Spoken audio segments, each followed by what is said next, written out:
दोस्तों नमस्कार। मैं हूं संजीव, आपका दोस्त एजुकेशन हंट चैनल पर। जैसे कि आप सभी जानते हैं कि अभी हम लोग बाल विकास के अंतर्गत यूनिट 1 बाल विकास की अवधारणा देख चुके हैं। यूनिट 2 बाल विकास के सिद्धांत भी देख चुके हैं। यूनिट 3 आनुवांशिकता और पर्यावरण को देख चुके हैं। यूनिट 4 समाजीकरण की प्रक्रिया, इसको भी हम लोग देख चुके हैं। यूनिट 5 पियाजे, कोहलबर्ग और वाइगोत्स्की के सिद्धांत कल हम लोग ख़त्म किए हैं इसको। और आज हम लोग देखेंगे यूनिट 6 बाल केंद्रित एवं प्रगतिशील शिक्षा, child centric and progressive education. तो आइए देखते हैं बाल केंद्रित और प्रगतिशील शिक्षा क्या होता है। दोस्तों जैसे कि हम सभी जानते हैं कि आज जो भी कुछ हम बच्चों के लिए करते हैं, जो भी टीचर शिक्षण अधिगम की प्रक्रिया होती है, उसमें सबसे इम्पोर्टेंट बच्चे हैं। क्योंकि पहले बच्चे, उसके बाद शिक्षक, विद्यालय। बच्चे नहीं तो शिक्षक और विद्यालय किस काम की। इसीलिए बाल केंद्रित शिक्षा पर अब जोर दिया जाने लगा है। एवं प्रगतिशील शिक्षा मतलब बच्चे में प्रोग्रेस होना चाहिए, उसका विकास होना चाहिए, उसका डेवलपमेंट होना चाहिए, तब तो हम कहेंगे कि प्रगतिशील शिक्षा हो रही है, उसके शिक्षा में प्रोग्रेस हो रहा है, विकास हो रहा है। तो आइए जानते हैं। शिक्षा बालक की मूल प्रवृत्तियों, प्रेरणाओं और संवेगों पर आधारित होनी चाहिए ताकि उनकी शिक्षा को नई दिशा दी जा सके। यदि उसमें कोई गलती है तो उसे ठीक किया जा सके। इसके अंतर्गत बच्चों के शारीरिक व मानसिक योग्यताओं का अध्ययन करके उनके आधार पर बच्चों के विकास में मदद करते हैं। जैसे यदि कोई बच्चा मानसिक रूप से या शारीरिक रूप से कमज़ोर है या आपराधिक गतिविधियों से जुड़ा है तो पहले उसकी कमी को दूर किया जाता है। कुछ शिक्षक मनोवैज्ञानिक ज्ञान के अभाव में मारपीट कर ठीक करने की कोशिश करते हैं, परंतु यह स्थिति और ख़राब कर देगा। तो इसीलिए हम लोग चाइल्ड साइकोलॉजी, बाल मनोविज्ञान पढ़ते हैं, उसकी जानकारी लेते हैं, जिससे बच्चा को हम लोग को बिना मारे पीटे हुए, उसके मनोविज्ञान को समझते हुए, उसको साइको ट्रीट करते हुए उस बच्चे को सही रास्ते पर ला सकते हैं। बाल केंद्रित शिक्षण में व्यक्तिगत शिक्षण को महत्व दिया जाता है। इसमें बालक का व्यक्तिगत निरीक्षण कर उसकी दैनिक कठिनाइयों को दूर करने का प्रयास किया जाता है। बाल केंद्रित शिक्षण में बालक की शारीरिक और मानसिक योग्यताओं के विकास के आधार पर शिक्षण की जाती है तथा बालक के व्यवहार और व्यक्तित्व में असामान्यता के लक्षण होने पर बौद्धिक दुर्बलता, समस्यात्मक बालक, रोगी बालक, अपराधी बालक इत्यादि का निदान किया जाता है। मनोविज्ञान के अभाव में शिक्षक मारपीट के द्वारा इन दोषों को दूर करने का प्रयास करता है, परंतु बालक को समझने वाला शिक्षक यह जानता है कि इन दोषों का आधार उनकी शारीरिक, सामाजिक और मनोवैज्ञानिक आवश्यकताओं में ही कहीं न कहीं है। इसी व्यक्ति भिन्नता की अवधारणा ने शिक्षा और शिक्षण की प्रक्रिया में व्यापक परिवर्तन किया है। इसी के कारण बाल केंद्रित शिक्षा का प्रचलन शुरू हुआ है। भारतीय शिक्षाविद गीजूभाई ने बाल केंद्रित शिक्षा में महत्वपूर्ण भूमिका निभाई है। उन्होंने इसके लिए कई प्रसिद्ध पुस्तकें की रचना की है जो बाल मनोविज्ञान, शिक्षा शास्त्र एवं किशोर साहित्य से संबंधित है। बाल केंद्रित शिक्षा का सिद्धांत, क्रियाशीलता का सिद्धांत। इस शिक्षण सिद्धांत द्वारा छात्रों को क्रियाशील रखकर ज्ञान प्रदान किया जाता है। किसी भी क्रिया को करने में छात्र के हाथ, पैर और मस्तिष्क का सब क्रियाशील हो जाते हैं, अर्थात एक अधिक ज्ञानेंद्रियों का प्रयोग बालक के अधिगम को और अधिक प्रभावी बना देता है। नेक्स्ट है प्रेरणा के सिद्धांत। छात्र अनुकरणीय व्यवहार, नैतिक कहानियों व नाटकों आदि के द्वारा बालक अच्छी तरह से सीखते हैं। महापुरुषों, वैज्ञानिकों के उदाहरण सदा प्रेरणादायी होता है। जीवन से संबंधित करने का सिद्धांत, ज्ञान बालक के जीवन से संबंधित होता है। रुचि का सिद्धांत, रुचि कार्य करने की प्रेरणा देती है, अतः शिक्षण बालक की रुचि के अनुसार दिया जाना चाहिए। नेक्स्ट पॉइंट है निश्चित उद्देश्य का सिद्धांत। आज के समय में बालक को दी जाने वाली शिक्षा बालक के उद्देश्यों को पूर्ण करने वाली होनी चाहिए। उद्देश्य निश्चित होगा तो सफलता निश्चित ही मिलेगी। नेक्स्ट है चयन का सिद्धांत। छात्रों को उनकी रुचि के अनुसार पढ़ाएं। जैसे खेलने का मन हो तो उसे उसी मूड में कैसे पढ़ाया जाए यह चयन करें। बालक की योग्यता के अनुसार विषय वस्तु का चयन करना चाहिए। नेक्स्ट है व्यक्तिगत विभिन्नता का सिद्धांत। प्रत्येक बालक की बुद्धि अलग होती है, अतः उनकी विभिन्नताओं को ध्यान में रखना चाहिए। नेक्स्ट है लोकतंत्रीय सिद्धांत। हमारे लिए कक्षा में सभी विद्यार्थी समान हैं, सभी से समान प्रश्न पूछने चाहिए, उनसे कोई भेदभाव नहीं होना चाहिए। नेक्स्ट है विभाजन का सिद्धांत। जो भी पढ़ाए उसे कुछ भागों में बांट कर सरल करके पढ़ाए। नेक्स्ट है निर्माण व मनोरंजन का सिद्धांत। हस्तकला एवं रचनात्मक कार्य भी करवाए। इन कार्यों से बालक की अध्ययन में रुचि बढ़ती है। तो ये सारा पॉइंट हम लोग देखे हैं जो बाल केंद्रीय शिक्षा के सिद्धांत थे, चाइल्ड सेंट्रिक एजुकेशन के थ्योरी। अब हम लोग देखेंगे बाल केंद्रीय शिक्षा की मुख्य विशेषता। किसी भी क्षेत्र में सफलता के लिए शिक्षक को बालक के मनोविज्ञान की पूरी जानकारी होनी चाहिए। इसके अभाव में वह न तो बालक की समस्याओं को समझ सकता है और न ही उसकी विशेषताओं को समझ सकता है, जिसके परिणाम स्वरूप बालक पर प्रतिकूल प्रभाव पड़ता है। शिक्षक को बालक के मूल आधारों, आवश्यकताओं, रुचियों, व्यक्तित्व के बारे में पता होना चाहिए। मूल व्यवहारों का ज्ञान होना तो परम आवश्यक है। शिक्षा बालक के संवेगों, प्रवृत्तियों और प्रेरणा पर आधारित होनी चाहिए, जिससे व्यवहार और मूल आधारों को नई दिशाओं में मोड़ा जा सकता है, अर्थात इनका शोधन किया जा सकता है। एक उत्तम शिक्षक इनके शोधन का प्रयास करता है। बालक जो कुछ सीखता है उसका उसकी आवश्यकताओं से करीबी संबंध होता है। स्कूल के पिछड़े और समस्याग्रस्त बालक अधिकतर ऐसे होते हैं जिनकी मनोवैज्ञानिक आवश्यकताएं स्कूल में पूरी नहीं होती।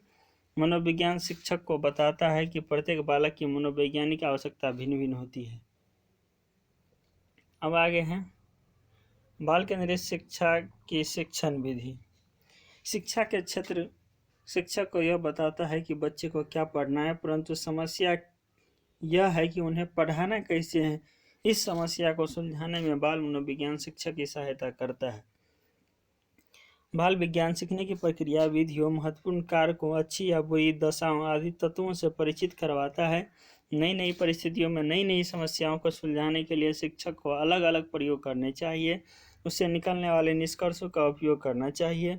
कक्षा में समस्याओं का निदान और निराकरण बाल केंद्रित शिक्षा में विभिन्न समस्याओं को पहचानने के लिए और उनका हल करने के लिए भी बाल मनोविज्ञान का प्रयोग किया जाता है।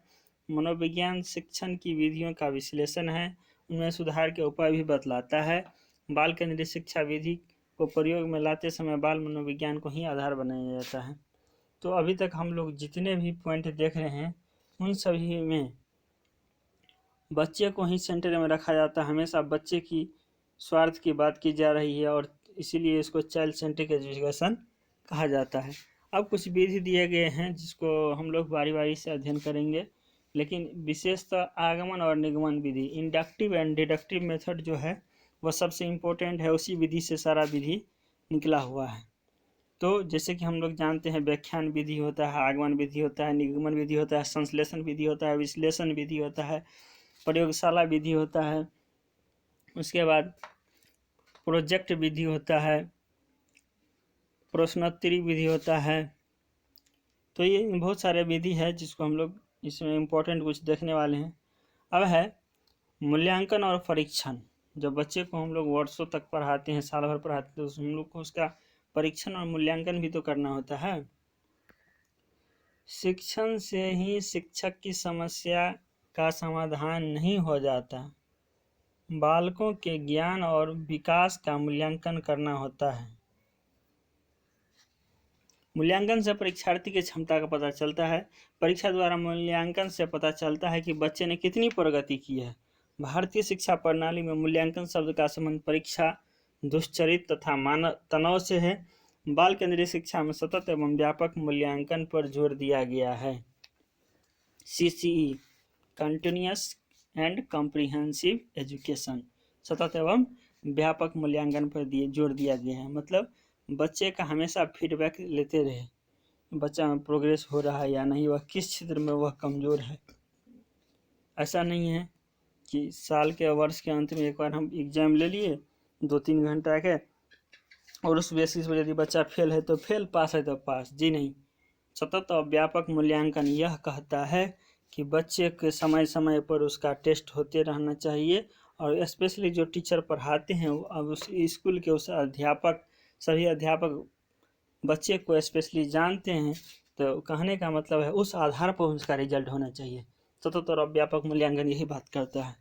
देखेंगे आप लोग, हम लोग इसका एक लेसन है आगे, जिसमें उनमें तनाव कम किया जा सकता है। सतत एवं व्यापक मूल्यांकन का अभिप्राय छात्रों के स्कूल आधारित मूल्यांकन से है, जिसमें विकास के सभी पक्ष शामिल है। यदि विकास में कहीं कमी रह गई तो उन्हें पूरा करने के लिए कौन कौन से उपाय करने चाहिए। इन सभी प्रश्नों को सुलझाने के लिए विभिन्न प्रकार के परीक्षणों और मापों की आवश्यकता पड़ती है। नेक्स्ट है पाठ्यक्रम। समाज और व्यक्ति के विकास की आवश्यकताओं को पूरा करने के लिए पाठ्यक्रम का विकास व्यक्तिगत विभिन्नताओं, प्रेरणाओं, मूल्यों और सीखने के सिद्धांतों पर आधारित होनी चाहिए। पाठ्यक्रम बनाने के समय शिक्षक यह ख्याल रखता है कि बालक की और समाज की क्या आवश्यकता है और सीखने की कौन सी क्रियाओं से इन आवश्यकताओं की पूर्ति होती है। इस तरह बाल केंद्रित शिक्षा में इस बात पर जोर दिया जाता है कि पाठ्यक्रम पूर्ण रूप से बाल मनोविज्ञान पर आधारित होना चाहिए। व्यवस्थापन एवं अनुशासन कक्षा में अनुशासन बनाने के लिए भी विज्ञान का सहारा लिया जाता है। कभी कभी शरारती बच्चे में भी अच्छे गुणों का समायोजन किया जाता है। उस परिस्थिति में शिक्षक को चाहिए कि उसे दबाने के बजाय प्रोत्साहित करे। शिक्षा मनोविज्ञान का संबंध। शिक्षा व्यवहार का परिमार्जन, मनोविज्ञान व्यवहार का अध्ययन। शैक्षिक परिस्थितियों में व्यवहार के परिमार्जन के लिए व्यवहार का अध्ययन शिक्षा मनोविज्ञान है। अब है शिक्षण विधियाँ। तो हम लोग समझे थे कि दो महत्वपूर्ण विधि के बारे में पढ़ेंगे। उसमें से पहला विधि है आगमन विधि, इंडक्टिव मेथड। आगमन विधि कक्षा की शिक्षण की महत्वपूर्ण विधि है। इस विधि में विषय वस्तु के प्रस्तुतिकरण के दौरान सबसे पहले उदाहरण दिए जाते हैं, तत्पश्चात समान सिद्धांत का प्रस्तुतिकरण किया जाता है। दोस्तों ध्यान रखेंगे, उदाहरण से नियम की ओर, प्रत्यक्ष से प्रमाण की ओर, स्थूल से सूक्ष्म की ओर, विशिष्ट से समान की ओर, ज्ञात से अज्ञात की ओर, मूर्त से अमूर्त की ओर, प्रत्यक्ष से प्रमाण की ओर। ये सारा आगमन विधि की विशेषताएं हैं जो आपके स्क्रीन पर लिखे हुए हैं, जरूर आप समझ सकते हैं। जैसे बच्चे को हमको कोई चीज़ सिखाना होता है तो पहले उसको उदाहरण देते हैं, एग्जाम्पल देते हैं, फिर उसको हम लोग समझा देते हैं। तो ये हमारा आगमन विधि है। नेक्स्ट है आगमन विधि को प्रायः थकान वाली शिक्षण विधि माना जाता है, क्योंकि इसमें शिक्षण प्रक्रिया काफ़ी लंबी होती है। आगमन विधि अरस्तु ने दी है। आगमन विधि किसने दी है? अरस्तु ने दी है। चूँकि ये लंबा विधि होता है, इसमें समय ज़्यादा लगता है, इसीलिए इसको थकान वाली विधि भी कहते हैं, टाइम टेकिंग है। और निगमन विधि इसके जस्ट अपोजिट है, इंडक्टिव मेथड और डिडक्टिव मेथड। इंडक्टिव मेथड मतलब आगमन विधि, inductive method that means आगमन विधि, and deductive method that means निगमन विधि। निगमन विधि आगमन विधि का जस्ट अपोजिट है। इसमें हम लोग शिक्षण सूत्र देखते हैं। विषय वस्तु में प्रमुख विशेषण निम्न प्रकार है। सूक्ष्म से स्थूल की ओर, उसमें था स्थूल से सूक्ष्म की ओर, इसमें है सूक्ष्म से स्थूल की ओर। उसमें था समान, विशिष्ट से समान की ओर, इसमें है समान से विशिष्ट की ओर। उसमें था ज्ञात से अज्ञात की ओर, इसमें अज्ञात से ज्ञात की ओर। उसमें था प्रत्यक्ष से प्रमाण की ओर, इसमें हो जाएगा प्रमाण से प्रत्यक्ष की ओर। उसमें था मूर्त से अमूर्त की ओर, इसमें हो जाएगा अमूर्त से मूर्त की ओर। मतलब ये फॉर्मूला पर आधारित होता है, नियम पर आधारित होता है, सूत्र पर आधारित होता है। शिक्षण की निगमन विधि में शिक्षण प्रक्रिया समान से विशिष्ट की ओर उन्मुख होती है। इस विधि में पाठचर्या का क्रम सूक्ष्म से स्थूल की ओर होता है। विषय वस्तु के प्रस्तुतिकरण का क्रम अमूर्त से मूर्त की तरफ होता है। कक्षा शिक्षण प्रमाण से प्रत्यक्ष की ओर होता है एवं विषय वस्तु की प्रकृति अज्ञात से ज्ञात की ओर होती है। निगमन विधि को विज्ञान व गणित के शिक्षण के लिए उपयोगी माना जाता है, लेकिन कुछ विद्वान मानते हैं कि शिक्षण की इस विधि में विद्यार्थी रटने की प्रवृत्ति को ओर बढ़ने लगते हैं, जो शिक्षण अधिगम की गति को धीमा कर देता है। चूँकि रटने से वह भूल भी सकता है तो धीमा तो होगा ही, और यह नियम से है तो उतना अच्छा इसको नहीं माना जाता है in comparison of inductive method, आगमन विधि। अब बाल केंद्रीय शिक्षा का स्वरूप कैसा होना चाहिए? पाठ्यक्रम लचीला होना चाहिए, वातावरण के अनुसार होना चाहिए, पाठ्यक्रम जीवन उपयोगी होना चाहिए, पाठ्यक्रम पूर्ण ज्ञान पर आधारित होना चाहिए, क्रियाशीलता के सिद्धांत के अनुसार होना चाहिए, बालक की रुचि के अनुसार होना चाहिए, शैक्षिक उद्देश्यों के अनुसार होना चाहिए, बालक के मानसिक स्तर के अनुसार होना चाहिए, पाठ्यक्रम बालक के मानसिक स्तर के अनुसार होना चाहिए, पाठ्यक्रम में राष्ट्रीय भावना को विकसित करने वाले कारक होने चाहिए। नेक्स्ट है प्रगतिशील शिक्षा, प्रोग्रेसिव एजुकेशन। तो लास्ट टॉपिक है आज का, आइए देखते हैं। प्रगतिशील शिक्षा, जिसको हम लोग इंग्लिश में बोलते हैं प्रोग्रेसिव एजुकेशन। प्रगतिशील शिक्षा पारंपरिक शिक्षा की प्रतिक्रिया का परिणाम है। प्रगतिशील शिक्षा की अवधारणा में अमेरिका के मनोवैज्ञानिक जॉन डेवी का महत्वपूर्ण योगदान है। अमेरिका के मनोवैज्ञानिक जॉन डेवी ने प्रगतिशील शिक्षा दिया है, ये हम लोग याद रखेंगे। लेकिन भारत का पूछा जाए तो इस अवधारणा के अनुसार शिक्षा का एकमात्र उद्देश्य बालक की शक्तियों का विकास करना है। अलग अलग बच्चों के अनुरूप उनकी शिक्षण प्रक्रिया में अंतर रखकर इस उद्देश्य को पूरा किया जाता है।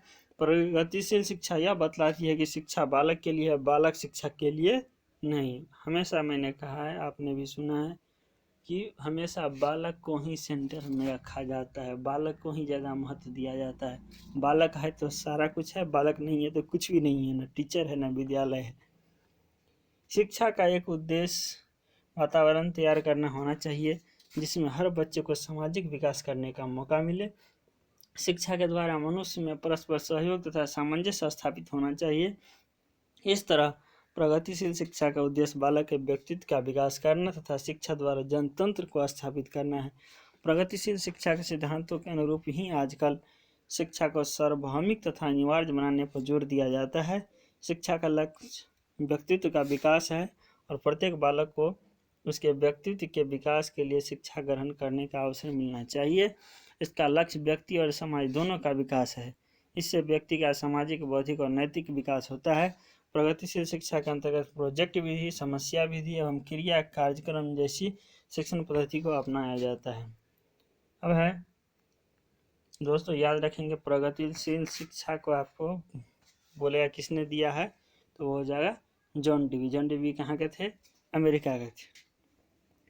प्रगतिशील शिक्षा के विकास में योगदान देने वाले मनोवैज्ञानिक सिद्धांत मस्तिष्क एवं बुद्धि। मस्तिष्क एवं बुद्धि मनुष्य की उन क्रियाओं का परिणाम है जो दैनिक जीवन की समस्याओं को सुलझाने के लिए करता है। जैसे जैसे वह अपने दैनिक जीवन में अपनी मानसिक शक्तियों का प्रयोग करता है, वैसे वैसे वह मानसिक विकास भी करता है। मस्तिष्क के वह मुख्य उपकरण है जो समस्या को सुलझाने में सहायक होता है। मस्तिष्क के 3 रूप होते हैं: चिंतन, अनुभूति एवं संकल्प। मस्तिष्क के 3 रूप होते हैं: चिंतन, अनुभूति और संकल्प। ज्ञान, ज्ञान कर्म का ही परिणाम है। कर्म से अनुभव होता है और अनुभव ज्ञान का मुख्य स्रोत है। व्यक्ति का संपूर्ण ज्ञान अनुभव पर आधारित होता है। जब तक उसका एक्सपीरियंस नहीं होगा तब तक उसका ज्ञान अच्छा नहीं होगा। मौलिक प्रवृत्तियाँ, सभी प्रकार के ज्ञान व्यक्तियों की उन क्रियाओं का फल होता है जो वह अपने अस्तित्व के लिए संघर्ष में करते हैं। सुरक्षा, भोजन तथा वस्त्र पाने के लिए व्यक्ति को जो संघर्ष करता है उसका उसकी मौलिक भावनाओं पर बहुत असर पड़ता है। चिंतन की प्रक्रिया, चिंतन केवल मनन करने से ही पूर्ण नहीं होता और न ही भावना से इसकी उत्पत्ति होती है। चिंतन का कुछ कारण होता है जिससे मनुष्य सोचना आरंभ कर देता है। यदि मनुष्य की क्रिया सरलतापूर्वक चलती है तो उसे कुछ सोचने की जरूरत नहीं पड़ती है। जब उसकी प्रगति में बाधा हो तो उसे सोचने के लिए बाध्य होना पड़ता है। इसी आधार पर मनोवैज्ञानिक ने प्रगतिशील शिक्षा की नींव रखी। आवश्यकता ही आविष्कार की जननी है। जब आपको आवश्यकता होगा तब तो आप चिंतन करेंगे, तब तो आप कुछ ढूंढेंगे। तो दोस्तों, बहुत बहुत धन्यवाद आप लोगों को। और मेरा प्रयास आप लोग को अच्छा लग रहा हो तो चैनल को कर दीजिएगा सब्सक्राइब और वीडियो को लाइक एंड शेयर करना नहीं भूलिएगा। Thank you.